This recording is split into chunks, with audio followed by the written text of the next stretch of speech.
Good morning to you. I've been cutting back this yew hedge that's been getting a bit out of control. Those are the cuttings, and I've gone and dropped somewhere down here in this thicket my secateurs. I can't find them, so I'm going to have to stop cutting that. However, I thought, while I'm up here, I might as well show you where I'm getting to with it all. I think it's pretty much okay, given the weather that we've been having. So, up there, that bin is the new placement for a compost bin, and it's currently full, so I'm just letting it sit there and walk down a bit.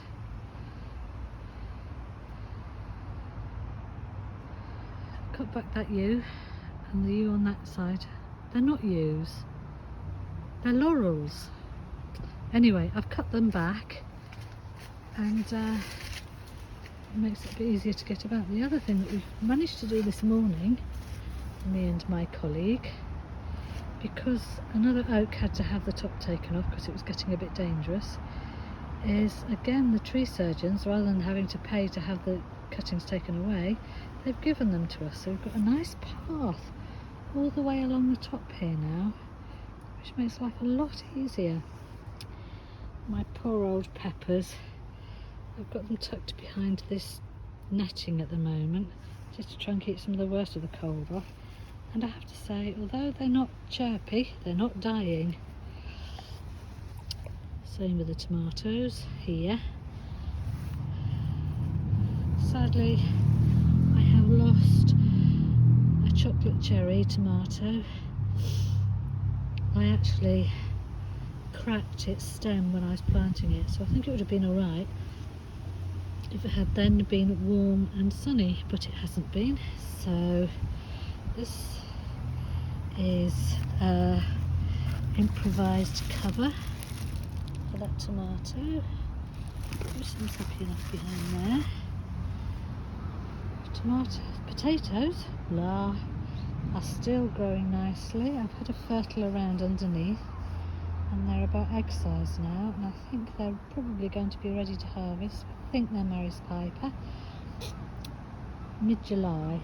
And then I'm growing some sweet corn to put in a grid here on my windowsill at the moment, so they're protected from these blooming horrible cold nights. So we are developing quite a few broad beans along here. There's still loads of flowers as well, so look at those bad boys. Whoa. And beetroot behind. I'm not quite ready to harvest as yet, but I am counting down the days and coming and feeling how fat the pods are. Carrots, well, they're a bit sporadic, but they are growing. The onions are doing really quite well. I think they've benefited from being undercover, because the ones that aren't undercover, so navigate my way down this slope. Whoop. More beetroots along here, which seem to be doing okay.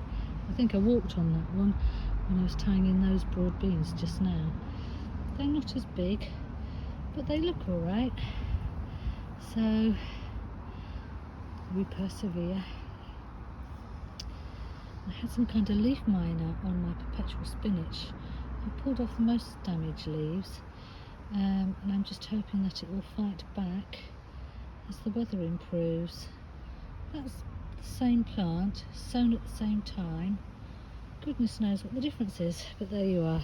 Those are the wonders of nature.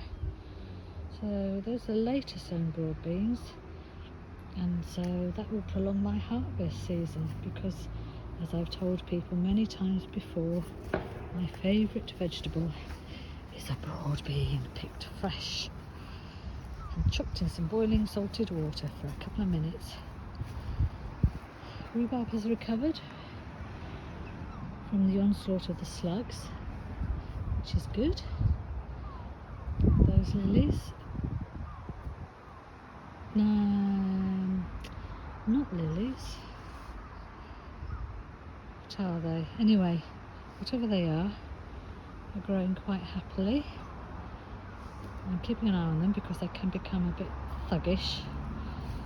These potatoes along here, whoop,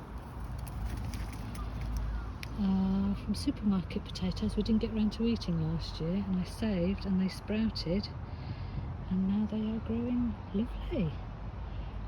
So I assume that they're Charlottes because they were sold as new potatoes. So, and of course the bountiful harvest of Mange too, which I've got people virtually in the whole building trying out now.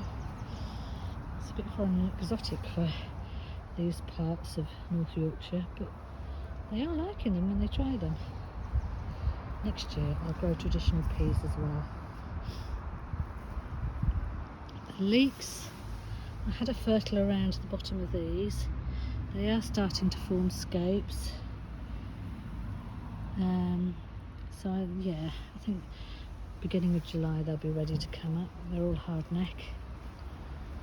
Lettuce growing here, and I think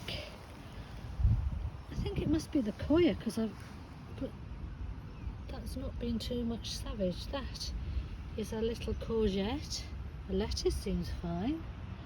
There's another courgette over there with that lollipop stick, and another one there. So if they survive, I put 3 out. I'd be quite happy with the one, to be honest with you. But yeah, that's okay as well. And up here I've heightened security for my single cucumber. I've added holly and I've added coir as well. It's still there. Hasn't been completely decimated, even though we've had 2 incredibly rainy nights. So, what a lovely sight, eh? When you think this time last year it was just a muddy slope with lots of weeds on. Anyway, I digress. So I'll turn around this way. And carry on down the path. And peas here. Again, these are Mange too. I only sowed Mange too this year. So I'll have plenty of seeds to save for next year. More onions along here.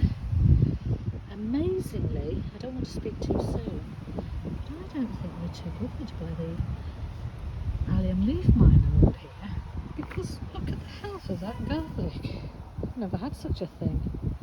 Anyway, so around here, these are my colleagues' dig potatoes, and those are just another couple of the supermarket potatoes that I shoved in on the lettuce bed. I do have radishes growing there. First time I've ever grown radishes. I think there's a little one balling up there. Oh, how exciting! I've never ever grown a radish before, so that's very exciting. We gardeners get excited at the most peculiar things, don't we? Those are onions that are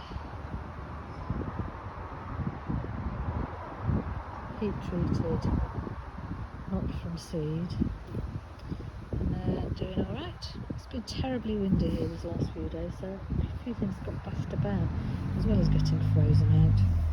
So more radishes and onions and little carroty there, and the runner beans are still there, a little bit yellow. They're not liking this cold, but I think they do get protected quite a lot by this lovely brick wall here that holds in the sun heat. And more potatoes, and that's the end of the crops for now. But let's show you these lovely, lovely, lovely foxgloves that are self-sown. And because they get more light now, because we're tending this area, they're multiplying and getting stronger and bolder. And down there we've got the wildflower meadow, and all we need is a bit of dry heat and it'll burst into flower. So I think about what it was like here last October, and I thought, oh, I'll just try a bed out, and now you've got this whole potager going. Makes me very happy, and it makes people in the building happy as well, which is even better. So thank you for watching, and I'll see you all later. Bye.